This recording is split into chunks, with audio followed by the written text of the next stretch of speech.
Welcome back to another Roundtable. Today we have the head coach of the Clemson Tigers, Monte. Good morning, sir. And we have David Kopp, the pitching coach of the Florida Atlantic Owls. David, how are you, man?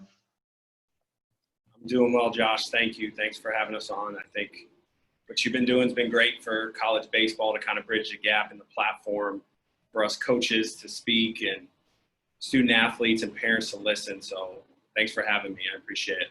Yeah, man. Since you were a Clemson Tiger at one point in your life, I figured I'd ask you first. If a tiger and an owl got into a fight in the woods, who would win in a fight to the death? The tiger has the toughness, right? The owl's got the smarts, the wise owl. So right now, obviously, I'm going to have to go with the owl. Monte, what's your take on that? Well, my take on that would be very similar to if David and I were to get into the fight. If we were in a tight space, David has no chance, but I would probably tire out much quicker than he would. If he was in an open space, he'd have a much better chance, similar to a tiger versus an owl. Oh my goodness, this is going to be a good one, I think. So, all right, let's jump into it. Coach Lee, I'm going to ask you a very broad question and ask for a specific answer, which is, I'm pretty sure, poor journalism. So the impact on the dead period extension when it comes to recruiting. Well, that's a very broad topic, and this is more of a conversation just in my mind of taking in the information that we just recently received about the dead period being extended through the month of July, and just thinking out loud, talking to my staff, talking to other coaches, just without having a lot of time to reflect on it. I think the big key for us as college coaches when looking at the dead period, along with young men who are playing baseball, as it relates to them and to the parents, is nobody needs to panic. Recruiting is going to continue. It is going to continue. We're going to continue to communicate with kids. Kids are going to continue to communicate with us. I think the big key is just controlling what you can control as a coach and controlling what you can control as a student athlete, which is continue to train, play the game of baseball because you love to play the game of baseball over playing the game of baseball because you want to get recruited. One of the major topics that we talk about with our players, and I know David knows this, David played at Clemson, played at a high level, is now coaching, was our student assistant coach when he came back to finish his degree, and was a huge part of our coaching staff at Clemson. In my first year, we won the ACC championship. David was on our staff. And one of the common characteristics that you find with elite college baseball players is that they play the game first and foremost because they love to play the game. And the guys that are inconsistent typically at the college level are the guys that play the game because they're good at the game, but they don't always love playing the game. You have to have that passion and that desire to simply play the game. And right now, that's what kids can control. Everybody knows we're not going to be able to go watch kids play this summer. The kids know that. The parents know that. But you can control what you can control, which is continue to train and just go play the freaking game. Travel ball coaches are going to contact us and let us know how kids are doing. Will it slow things down? I think it'll slow things down to a degree, but that's not necessarily a bad thing. I think sometimes taking a step back in this world that we live in right now, where everybody's moving as fast as they possibly can on the commitment level and on the recruiting level, taking a step back may be the best thing that happens in regards to us as college coaches being able to make better decisions when we can actually go recruit again, and kids making better decisions simply because they just go out and play. And then when the time comes for us to be able to get back on the road and recruit, hopefully that's in August or September. I think that the slowing down process in recruiting in terms of evaluations and things of that nature may actually wind up being a good thing for both parties to be able to make better decisions. So that's kind of my take on it. Control what you can control. Play the game this summer because you love to play the game. Don't worry so much about the recruiting process. The recruiting process is going to happen. It's just a matter of if it happens in, it's not going to happen in June and July, but it's probably going to happen in September and October. And we're going to make the adjustment. The kids will be able to make the adjustment. And I think everything's going to be just fine. Coach Kopp, what are you going to need in order to be able to recruit a player and evaluate a player this summer, since you won't be able to be there and put your own eyes on that player? Yeah. A few things. I think technology obviously is big at this point. The ability to have video sent to us is important, to see the progress of the players, so that way we could put these players up on our board, so that way when recruiting does continue, we know who we want to go after first.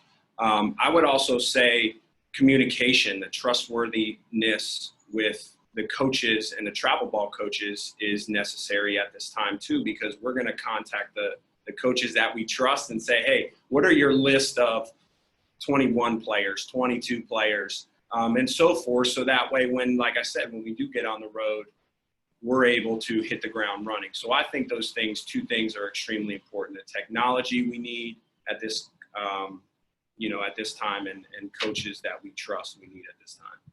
So staying with you, Coach Kopp, I know you are a big pitching guy. For pitchers, what kind of videos can they send you would be most helpful to you to get an idea if this is a kid you want to follow or not? Yeah. I think you can keep it as simple as possible. For me, I like to watch pitches from behind. I like to see the shape of the breaking ball or the movement of the fastball. I think if you can add any sort of radar gun, that's obviously valuable too. So that way we could see the velocities of each pitch. I think three pitches or two or three pitches with your fastball, with your changeup, with your breaking ball, from somebody standing behind works perfect. And I also think if you're a right-handed pitcher and you have video from the third base side, I think that's important too, so we can kind of see the mechanics. So from a pitching standpoint, I think that keep it simple, under 1 minute is good, is valuable. 2 or 3 pitches of each type of your pitch is perfect. And you want to see some from the stretch as well? Is that important to you? Yes, absolutely. I think that's a great point that you bring up. I think that, when guys come into college, that 1.6, that 1.7 that they threw in the showcase from the stretch isn't valuable. We want to see guys that are efficient to the plate. We look for our pitchers to be about a 1.3 or 1.35 with their fastball, to be efficient to hold those runners. So I think that being efficient to the plate and showcasing that in your video is valuable as well. Coach Lee, when you and I talked, you had a really interesting take, I thought, on how video is valuable or invaluable or not helpful to you. Give me a breakdown on that. If you can kind of go back through some of the stuff we were talking about, where skills videos, what they are worth to you versus game video, and what video can help you most. Yeah, it's a great question. I don't know if David would agree with this or not. I think everybody, may have their own opinion on this, but I'm just going to share my opinion on this. I think when you look at video, whether it's a pitcher or a hitter, I think video basically gives you the ability to identify guys that you want to go see with your own eyes.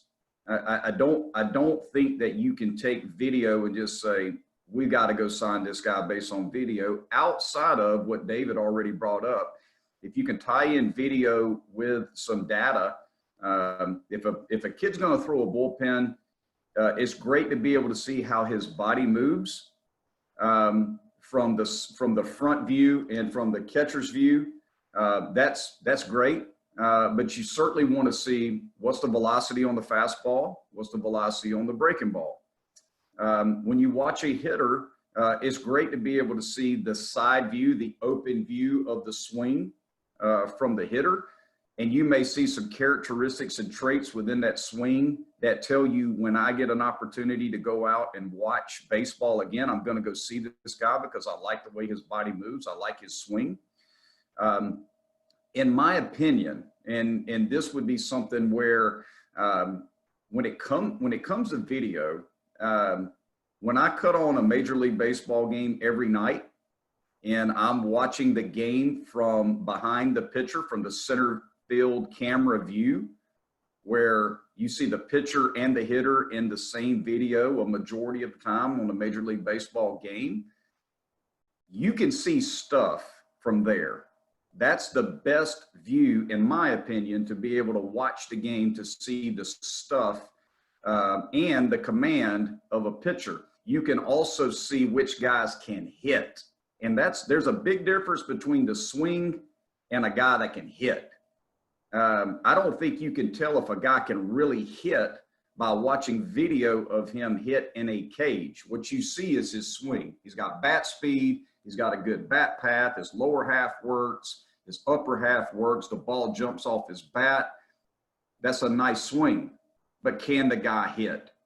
I think that if you're going to put a video, if you really want to maximize video, then with some of the tournaments that are going on this summer or showcase events that are going on this summer, you have to find a way to have the center field camera view so that college coaches can watch the game or live footage from just like I'm watching a Major League Baseball game. And when a pitcher throws a pitch, there needs to be the velocity. The radar gun needs to be running where we can see that's 91, that's 93, that's 84. Whatever the case may be. I know that David, being a pitching guy, not only does he want to see the shape of the breaking ball, he wants to see the velocity of the breaking ball in relationship to the velocity of the fastball, the velocity of the changeup in relationship to the velocity of the fastball, to identify if this guy has 3 pitches or 2 pitches that play at our level. Same thing with a hitter. I want to be able to see when he's facing that guy throwing 93, what does he do to that fastball when he gets it? Can he hit it? Is he a good hitter? And I think that's very important. If you want to evaluate a player, you have to watch him play. So the more game-like the video is, the better. The skills videos are nice. If you want to show the defensive ability of a player, the swing of the player, that's great. That basically just gives us the idea of what this player's swing, his mechanics, the way his body moves, that's all fine and dandy. All we're going to do with that information 99% of the time is take it and say, okay, we need to go see this guy play. If we're going to have to evaluate by video, we need to be able to watch the game just like you watch a Major League Baseball game or a college baseball game on live broadcast. From the center field camera view, where I can see if this guy can actually pitch and get hitters out, and can the hitter hit. I think that's critical if we're going to go into an era in recruiting where we're having to recruit off of video.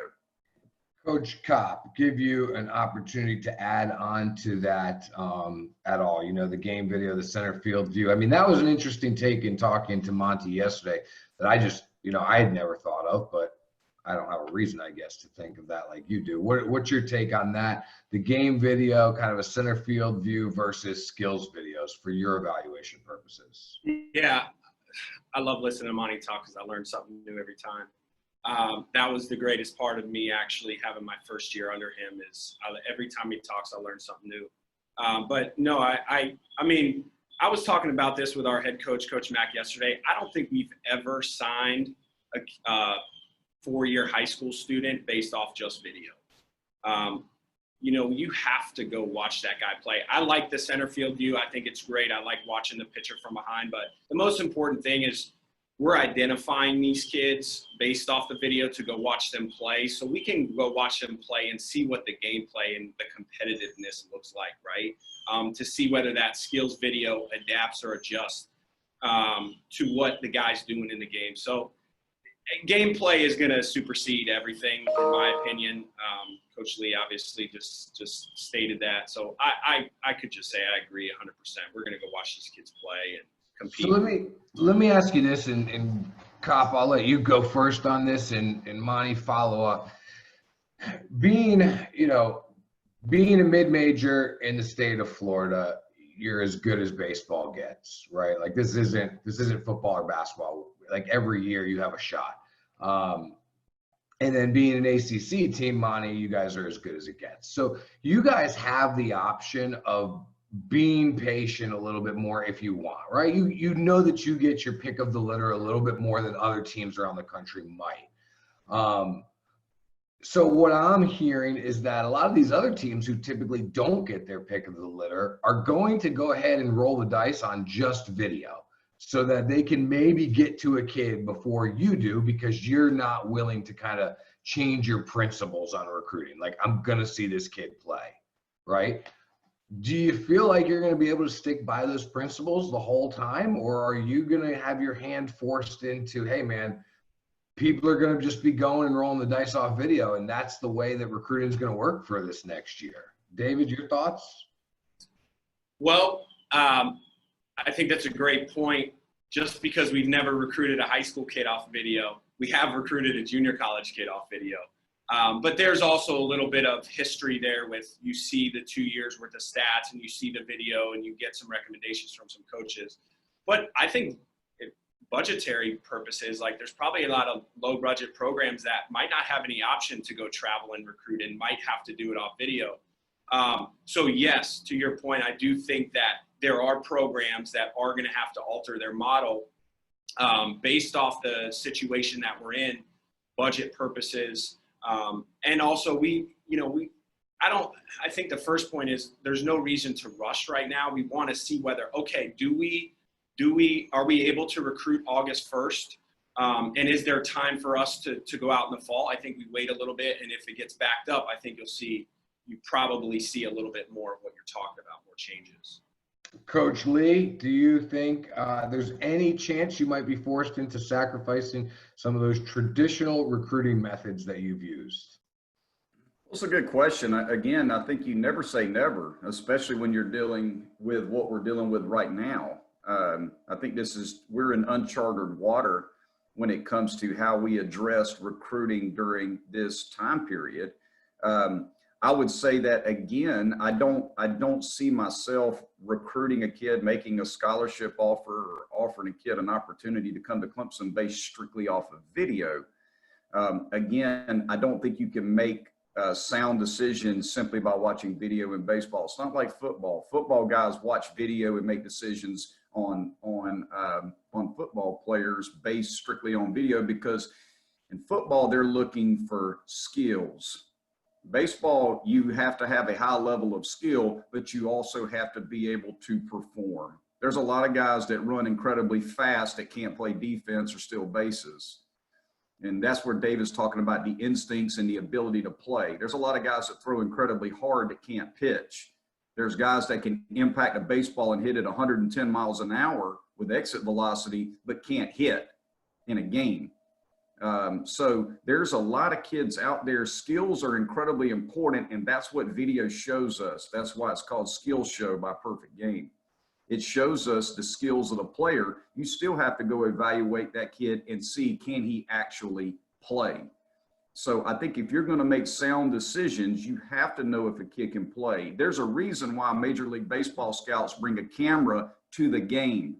It's because when they see if a kid can play and they understand that he's got tools, they video him so that his tools enhance the report, so that when they write him up, look, this guy can really play. Here's his skill set. That enhances how much money we're going to offer this guy when we draft him.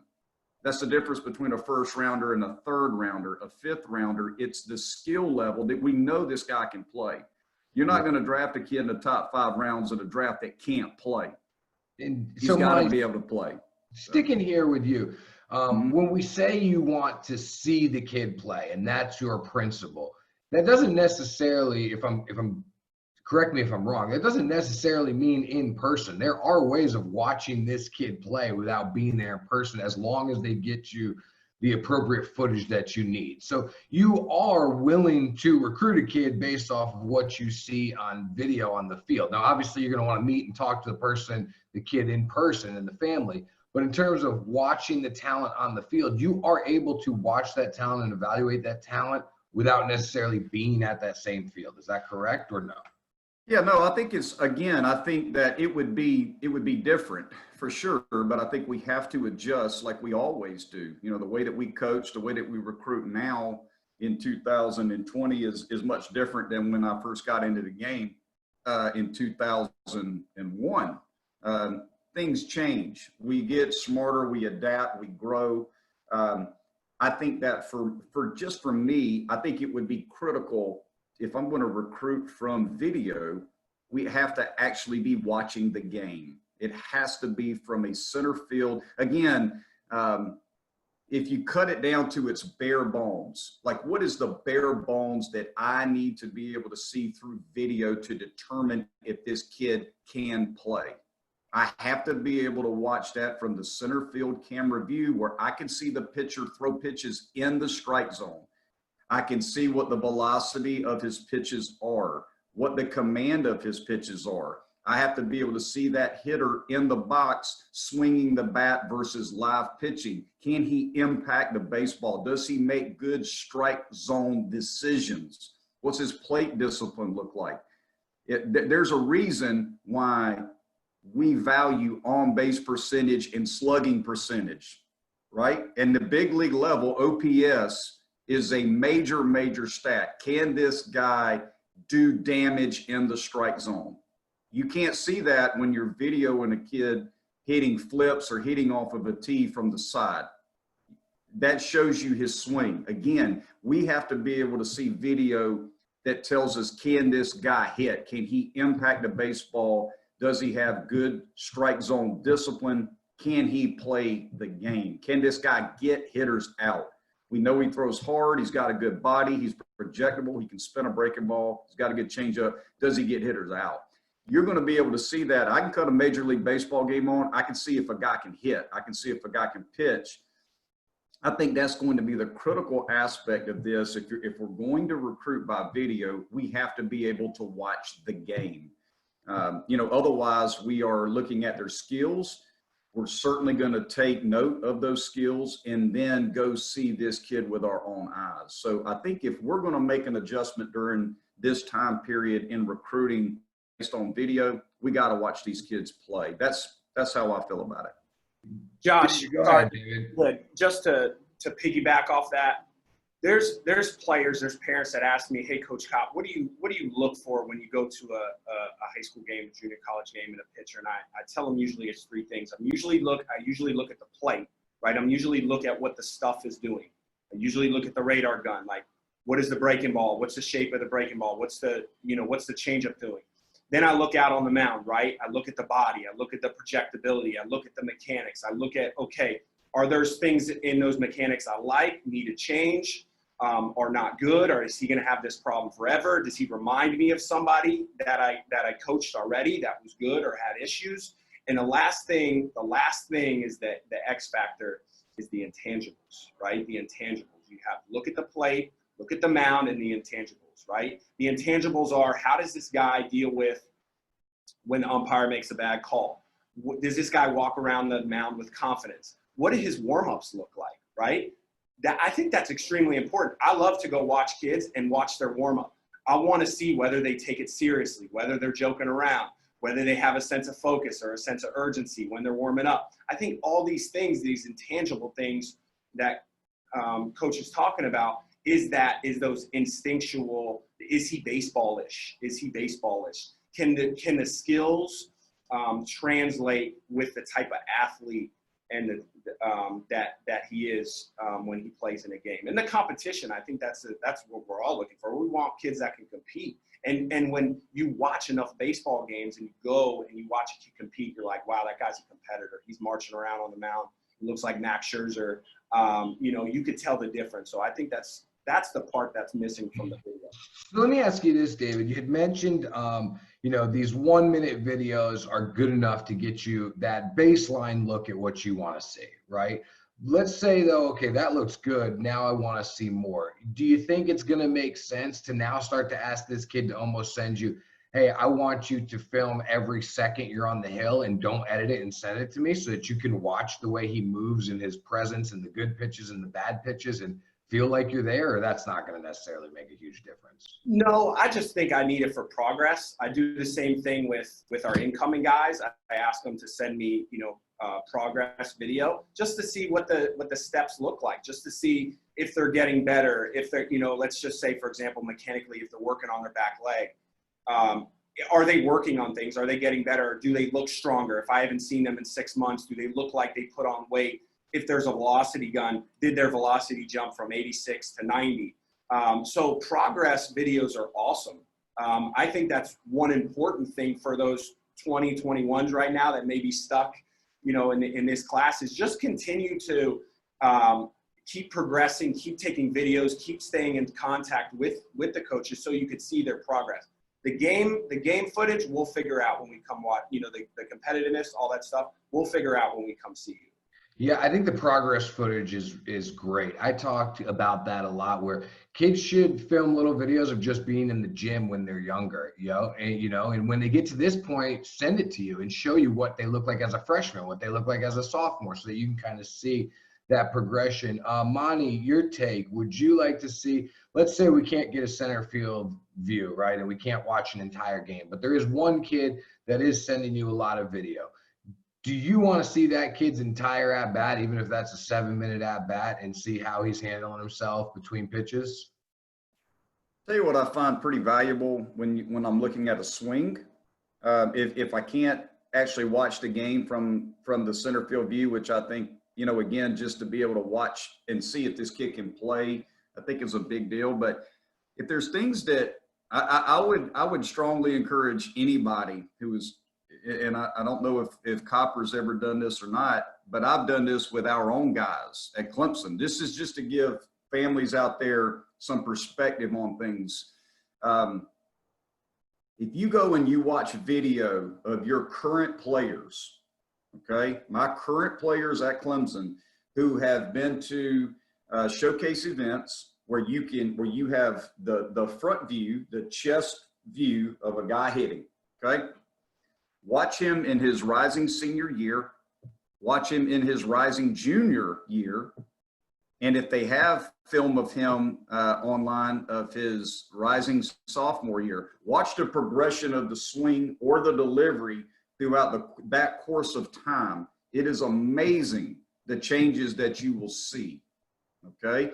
And what I have found is oftentimes the body, a lot of kids move better in their rising from their sophomore year to their junior year than they do from their junior year to their senior year, because oftentimes that's when a kid gets labeled a prospect, and all of a sudden he's had hitting instruction, strength and conditioning instruction, he's been overcoached.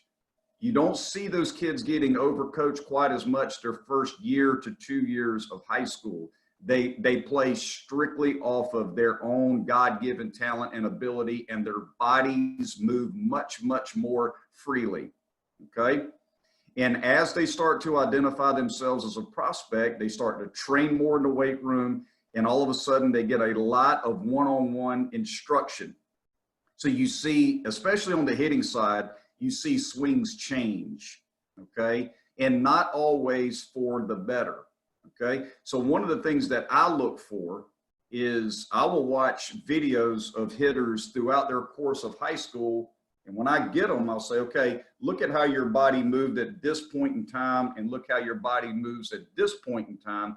Let's get you moving like this. This was athletic, this was free, this was easy. So my point being is video is very important, but I also think it's important to understand as a baseball player, the more athletic you move, the better.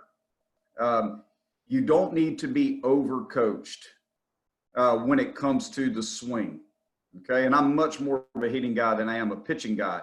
But the more athletic your body moves, the more free and easy that it moves, the more you just swing the bat instinctually and freely without being overcoached throughout your high school years, your video is going to look better.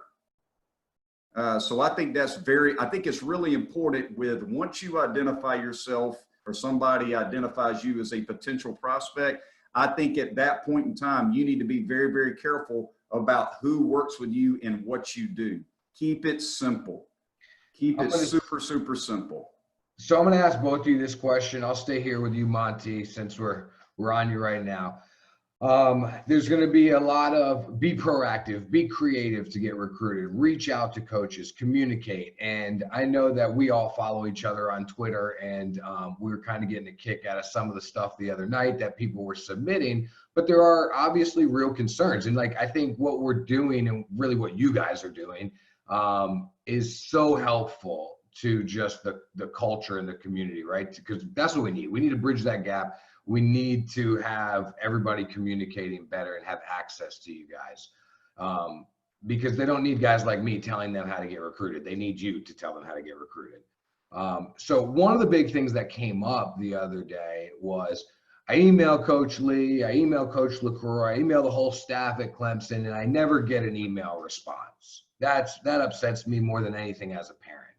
Well, I mean, that would upset me too as a parent. Like, what would the suggestion be if you're not getting email responses? Like, how should players and families proceed from there? Well, it's a good question, because I think sometimes, you know, at our level, we're caught in some tough spots when it comes to emails. And I'll kind of explain just my experience over the years when it comes to emails. Number one, okay, I think it's very important that parents and kids understand that there's a lot of kids that email us that we can't respond to their email because they're not of recruitable age. So that's the first part is, you know, if we receive an email from a freshman in high school or sophomore in high school, well, I can't respond to that email until, again, he is of contact age. So that's the first part is, you know, when you send emails, emails are great, but an email doesn't always tell us the story that we're looking for. Okay, what I think is the best way, and David talked about this at the very beginning of this call, and this has been tried and true for as long as I've been in college baseball, is make sure that when you provide an email, if you're not of recruitable age, provide a reference in that email for somebody for us to call. That's important. There's days where we get 40 and 50 emails. And if I read through that email and I have no idea who this kid is, what his skill level is, those types of things, and we get a wide variety of kids who email us in terms of their skill level, whether they can play at our level or not, we don't know. But I do know this, if you provide in that email a contact number for a coach, and we know who that coach is, guess what we're going to do? It boils down to trust. Anytime we receive a text message from a coach or somebody, an email, any form of communication, a direct message, we're going to go to the sources that we trust. So I think it's very, very important that if you're going to send emails to college coaches, you better dang sure provide in that email a reference to a coach that we have a chance to know. And so that, because we're gonna call those coaches and say, hey, I got an email from Josh Rudd. Tell me about Josh Rudd. What kind of player is he? He says in this email that he throws 90, that he's a 6'6" runner, that he's got big time power. He's got skill. All of those were true. But I think at the end of the day, it's about surrounding yourself as a player with people who have a good reputation in this business, who have a reputation of developing players, who have a reputation of contacting coaches and doing a good job of placing kids in the right fit for them from early in the process. I think that's very, very important. That again, you have to include references in those emails, and you don't need 3 or 4. You know, sometimes we'll get an email and there'll be 4 or 5 different references. We don't necessarily need that. What we need is someone who knows that kid. Even travel ball, like in travel ball, it's great to get an email and include your travel ball coach, but how about your high school coach? Your high school coach walks the hallways with you. He's seen you since you were in middle school playing on the B team. He knows what kind of competitor you are, what kind of students you are, what kind of kids you are. Make sure that you include the people who have been with you for a long time, during this journey.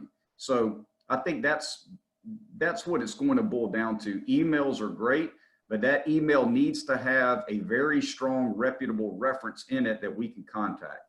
I think that's an excellent point, especially for you guys in the ACC. I mean, it's no secret the rules allow you to recruit and make offers to kids that are not even of age yet where you can respond. It's ass backwards, right? Like we can offer this kid, yet we can't actually call this kid. That's what the rules say. So in that being said, with Power 5 teams, a lot of times they are ahead of that. They are looking at guys in that sophomore range, yet you can't respond. So that's a great point for the guys that are trying to get to you, is tell us who we can call if we want to know more about you, because we can't call you back.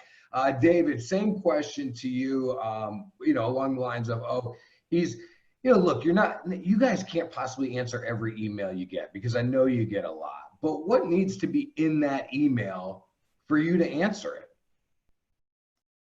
I can speak for our program. I think we take a lot of pride in answering pretty much every email that we can. I think it's extremely important. I think it shows somewhat the character of maybe that program and who they are, whether they take the time to read through every email, whether it's important to them or not.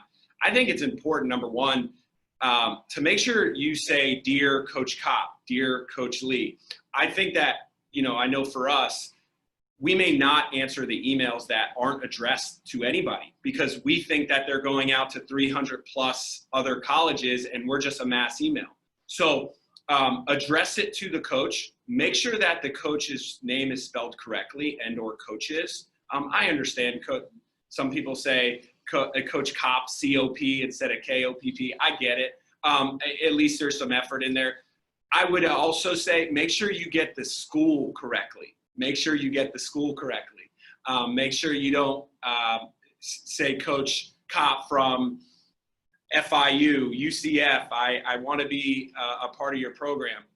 So I think that's extremely important. And just keep it short and sweet. I think a short video, this is who I am. This is my GPA. These are my test scores. Those are really important, right? We need to know academically whether you can get into our institution or not, and contact information. I think that's really important. And if all that's in there, I could apologize maybe for the rest of college coaches. I don't think there's any reason why we can't answer that email. Okay, so let me play in their defense for a second on one of these things that I hear from a lot of college coaches. And I always tell guys to do it because it's what you want, right? Dear Coach Kopp or Dear Coach Lee, I am interested in Clemson or FAU because, so that you know that that's a personal letter to you, okay? What's so wrong about these kids trying to get to 20 or 30 schools at one time, though? And send out a feeler letter of, nothing says they're sending it to 300. Maybe they got a list of 10, 15, 20 schools, and they want to get something out there. Like, what's so bad about sending Coach Lee, or I'm sorry, good morning, Coach. I have, gone through, made a list. I'm interested in your school and learning more. Like, what's so bad about that it turns everybody off? I'll let Kopp, you go first on this one. I don't think there's anything wrong with it, actually. I think a kid could have as much interest in any school or as many schools as he wants. Like I said, I think when you address it properly to which coach and which school, and you put the information with contact information, a short video, and academics, I don't think there's I think that's perfect. I think that's the way it should be done, in my opinion. And then the coach, if the kid's of recruitable age, can respond with an appropriate message. Coach Lee, if you get a message that says, "Good morning, Coach, I'm interested in your program," is that a true turnoff for you because it says nothing specific about you? I don't get turned off by emails from kids. I never have. I think Kopp is dead on. I think you want to make sure that you have the coach's name correct and the school correct. And I think sometimes when you do the mass email system, sometimes the information isn't always correct when you see the email, but I've been doing this long enough to know that mistakes happen, and that's okay. It's not going to turn me off if the kid spells my name wrong or whatever the case may be. It's nothing turns me off with an email. I think that what I like to see in an email, and it's probably just how I communicate. I like them to be just short and sweet.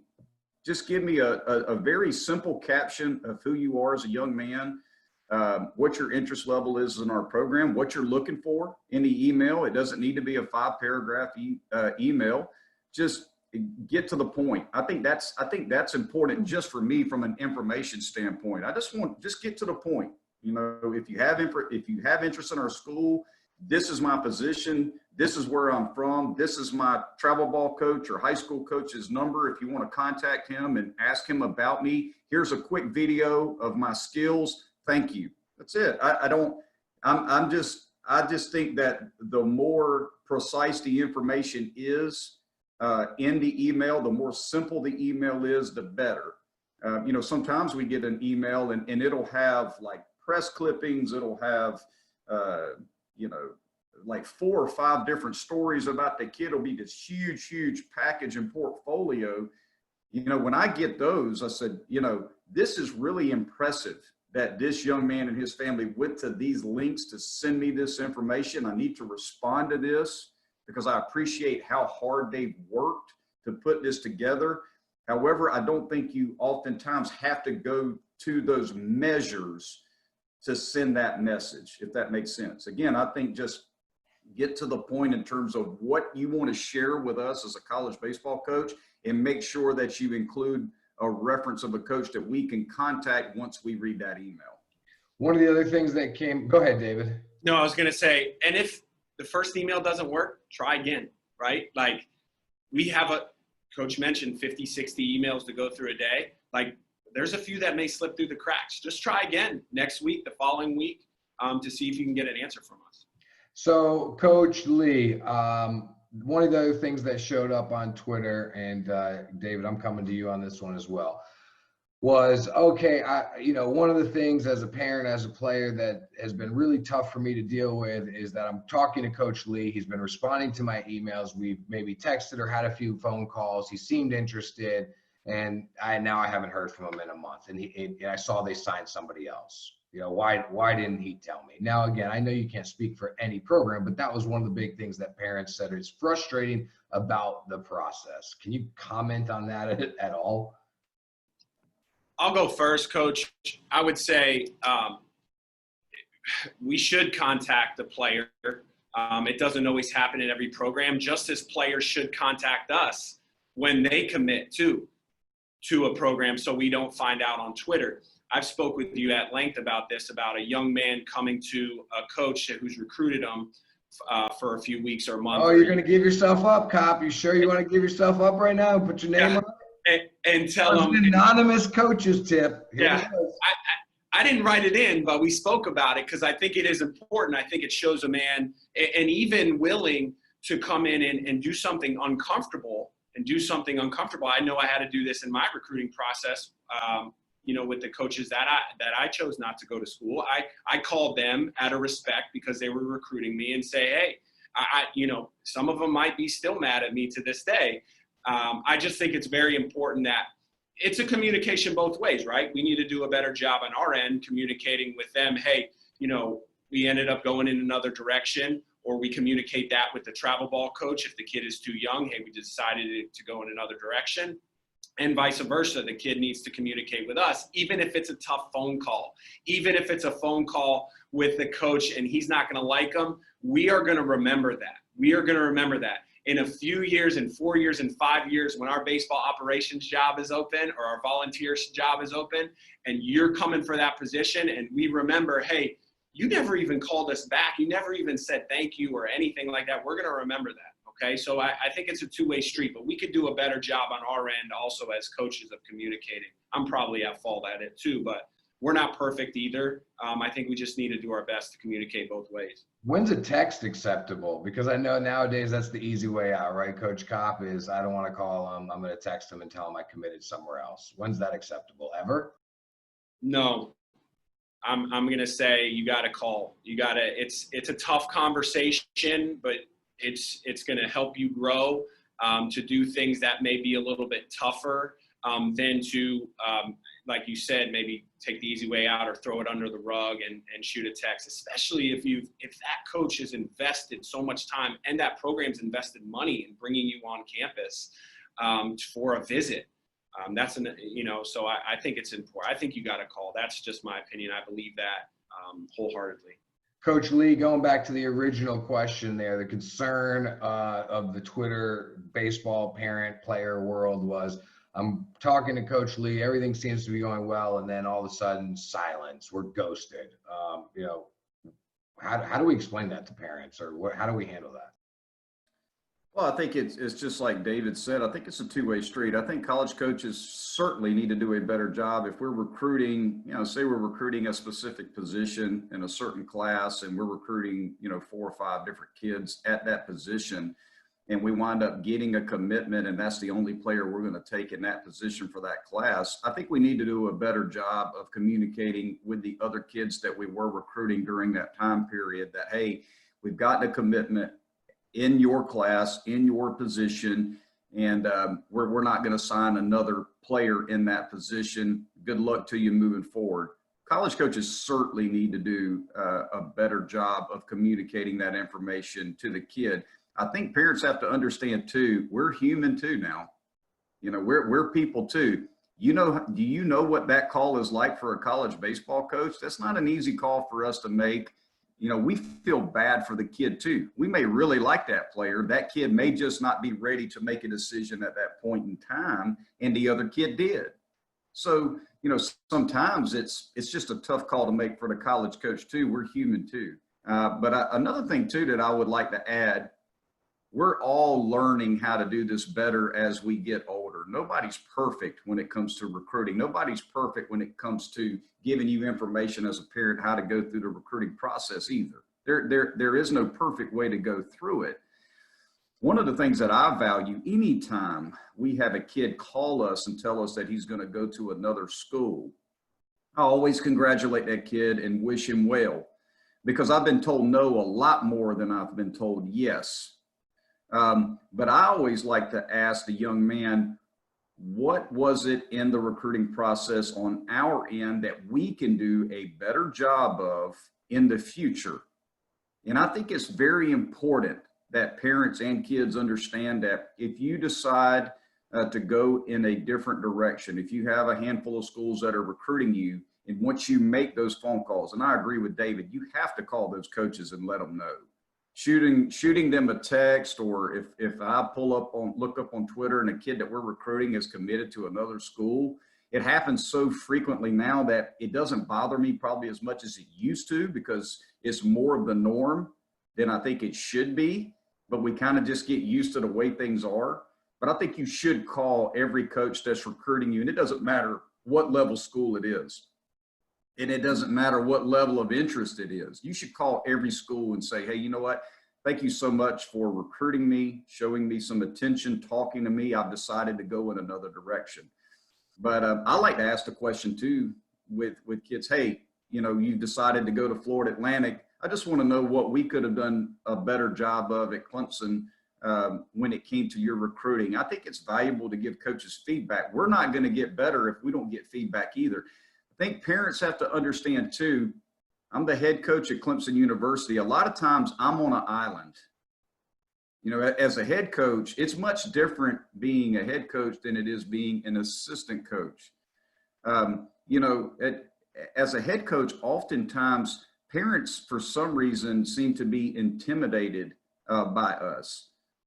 We're people just like you are. And oftentimes it's almost like this shield comes up when the head coach comes into the ballpark. Everybody's staring at you, but nobody wants to talk to you. Well, we talked about that yesterday. Yeah, we did. And sometimes parents get frustrated because they can't get questions answered. yet they don't ask the question. You know, everybody's got these questions about how to help my son get recruited, and, you know, why do coaches do this? Why do coaches do that? Well, look who you're asking the questions to. Sometimes you need to try to ask the direct source. I think that's important too. And that's what I appreciate, Josh, about you having us on here. You know, we're just like everybody else. We're no different. But we've been told no more than we've been told yes. I just want to know why. I want to make sure that I do a better job the next time I go through the recruiting process. So sometimes, you know, I'll ask a parent or a kid, you know, what can we do differently? What were some things that led to this decision? Oftentimes I find kids make decisions based on the place that excites them the most. It usually boils down to where your gut and your heart tells you this place excites me the most. So I think that it oftentimes is really that simple. So, you know, I would tell parents that just make sure you ask the right questions. When you get a chance to talk to a college baseball coach, ask them questions. I also think it's very important to understand it's not the young man's decision. There's a major red flag that goes up to me when I'm talking to a kid or his parents, and the parents say, well, you know, it's his decision. Well, he's 15 years old. He's 16 years old. Think about when you were 15 or 16 years old. I would love to hear that more often. I mean, could you make good decisions at 15, 16 years old? No, it's a family decision. Making a decision on college and making a commitment to a college and making a decision like that, that's a lifelong decision. It's a family decision. The parents need to talk to the college coaches as well, not just the kid. If I'm just talking to the kid on a weekly basis and I haven't had a conversation with the parents yet, that's a little bit of a red flag to me. The parents need to be engaged and involved. It's okay for the parent to jump on a recruiting call with the coach. It's okay when that kid FaceTimes the coach, put the parent in the conversation too. I think, again, it helps everybody make better decisions and ask the right questions and get better answers. Couple more for you guys here. I know I'm keeping you longer than maybe you signed up for, but this is so great for everybody to hear. And this is just going to help the culture of what we're doing in the game overall. David, I'll tell this quick story on your behalf because I got another question for you, but to add on to your burning bridges, I remember you told me the other day about going through the recruiting process, making decisions in your recruiting process, how you would call coaches, you would tell them that I've decided not to commit to your school, yet you would still stay in touch with those coaches and ask them for advice, which struck me as really weird and really different. But you said coaches were really receptive to that. Can you just tell us that real quick, and I'll get to my other question for you? Yeah, I don't know how many coaches would be receptive to that today. I think I was in a unique position. I think recruiting was different when I was in high school, 2004, so it was a little bit different. But yeah, there was, I mean, I'll mention it was Mark Calvi, actually. Monte knows him very well, and I speak with Mark on He was on Quarantined Coaches with us. Oh, yeah. And he's a great human being. And I just think when you develop a relationship with a young man and you make a decision and you're comfortable enough to go to that coach and say, hey, I've decided that I'm breaking this down between two schools, South Carolina and Clemson.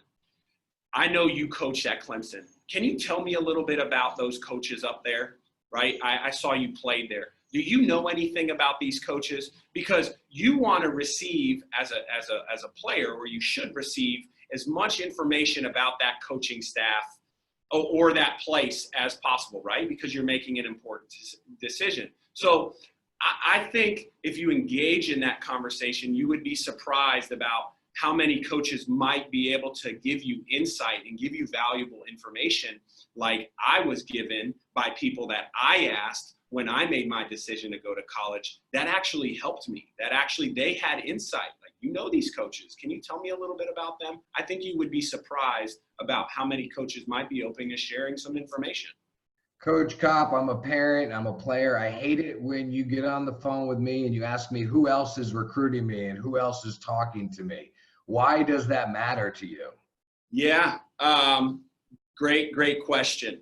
I think it could be perceived wrong in the sense of we're just recruiting you just because other programs are recruiting you, but it is valuable information. Just like I said on the opposite side for the player, any information you have on that program is important, just like any information for us might be important as well. Listen, Major League Baseball teams, when they do their pre-draft meetings with our college students or with our college players and the high school player, they will ask them who is really high, who has been after you. They need to know for draft order purposes, right? This is information that for us is valuable. Is a kid being recruited out of state? Is he being recruited in a place that's geographically closer to home? Where the bottom line is, where is this kid at in his recruiting process? I don't think you need to ask necessarily on the first conversation that you have with a young man after you've seen him, hey, what other schools are in the mix? I think the simple question of where are you in your recruiting process? Have you started to talk to other schools? Are we the first school that has spoke with you? Are we late to the party? Are we in the middle of the party? Are we the first to arrive to the party? So I think that's important. Very valuable information, I know for me personally, to know. So when I go and report back to Coach Mack, our head coach, and he says, hey, where is he at in his recruiting process? Is he going to make a decision? I will also say this, and I'll leave on this one. We have been burned before for not asking that question and going up against another program who primarily or other programs that might or are known for putting deadlines on guys. And then we don't ask that question. We find out he's being recruited by another program that deadlined him. And now we find out on Twitter 48 hours later that he committed to another program. And then my head coach asked me, hey, what happened with that guy? I thought we were talking to him, right? And so I made the mistake of not finding out all the information that I needed to find out. So that way maybe we could have helped our stance. Maybe we could have got the kid if I would have found out a little bit more information. Monte, you take us home here with your final thoughts, and I'd like you to throw in something, if you don't mind, about what David just said with deadlining kids, because that's going to happen this summer, because you got the kid that wants to go to Clemson. That's the dream school. And you're going to have the mid-major or, the higher end D2 try to deadline this kid before he could ever get into your camp or get a chance for you to see him. And these kids and these families are going to be panicked and think, I got to take whatever comes. So your final thoughts, if you can kind of mix in some of that, that'd be great. Yeah, I have a very simple belief system when it comes to the deadline. I've never deadlined a kid with an offer, and I never will. And the reason is because I want a kid to be excited about coming to Clemson University, that this is his school of choice because it excites him the most. The opportunity to come play for us and come to our university is the one that excites him the most. I think you look at it this way: when a kid comes when a kid goes to college and plays college baseball, which is one of his lifelong dreams, do you want that kid to look back when he's an adult and say, I made a decision on college of where I was going to go to college and where I was going to play baseball based on fear and the threat of a deadline or an offer being pulled because I didn't make a decision at that time? So just it doesn't mean that I'm frowning upon schools that do it. We deal with a lot of schools that will deadline kids or put a deadline out there. But quite frankly, for me personally, I want a kid to come to our school with no pressure. And I want him to feel like this is the place and the opportunity that excites him the most. I don't believe in deadlining kids. That's just my personal opinion on the matter. And that may be different than some folks, and that's okay. But that's how I feel about it. So as far as the deadline piece, I'm not a fan of deadlining families to make a decision. I think you should make the decision when you feel like you're ready to make the decision and you're excited about making that decision. And David, any closing thoughts, anything you want to add? You guys have been awesome. I think this is one of the most valuable pieces of content we've gotten. I am definitely making a Twitter post that calls every uncommitted kid and family stupid if they do not watch what you guys have provided us today. Anything I missed that you want to touch on, David? Yeah, two things. Number one, Josh, I think it's we spoke about this, so much uncertainty, it is such a weird time we're in, and what an awesome thing that you've created, man. And it happened organically, and it happened with no agenda, and it happened with no egos, and it didn't happen for any monetary value. And you are creating a platform that is bridging the gap to give coaches a voice about, some of the things we do, some of, why we do things, and maybe some things from the parent perspective that we could do differently. So I think I commend you. I know we have now known each other for a long time and recruiting games and together, and I appreciate what you were striking me out in high school. Yeah. So I didn't want to bring that up. You did. It's fine. That's totally fine. And the other thing is I don't do many of these things, but I wanted to come on with Monte because I greatly respect him. I had the chance. I worked under him my first year, and what a cool opportunity for me as such a young coach to get on with really one of my role model coaches, and a guy who I respect in the sense of, he took over the program where I played, and I watched him I watched him coach, and I believe in him, former alum there. So I I think just such an awesome experience for me to help young players, but also share it with somebody who I greatly respect. So I appreciate both of you for having me. Thank you. It's funny, Kopp, how far we've come, huh? Sitting here with Monte Lee. Coach Lee, final thoughts.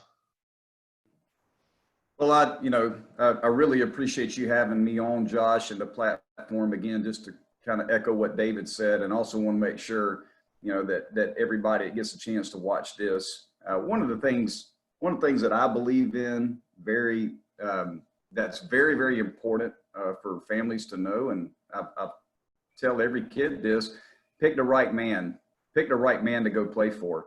Pick the right school to go get an education from. If baseball didn't work out for you, you want to make sure that you're at the right place academically for you, because that's obviously going to set you up for success for the rest of your life. But pick the right man and pick the right school. And I would certainly let my son play for David Kopp. I got a chance. I didn't coach David, but obviously coming into Clemson as a young head coach with the incredible tradition that we have there, David was my first student assistant at Clemson after he finished a great career as a pro player. And one of the things that we found very early on was just how well respected he is, how much our coaching staff loves David. Bradley and Andrew, myself, we talk to David on a regular basis and just think the world of him, and just very, very appreciative of him, and admire the job he's doing at Florida Atlantic.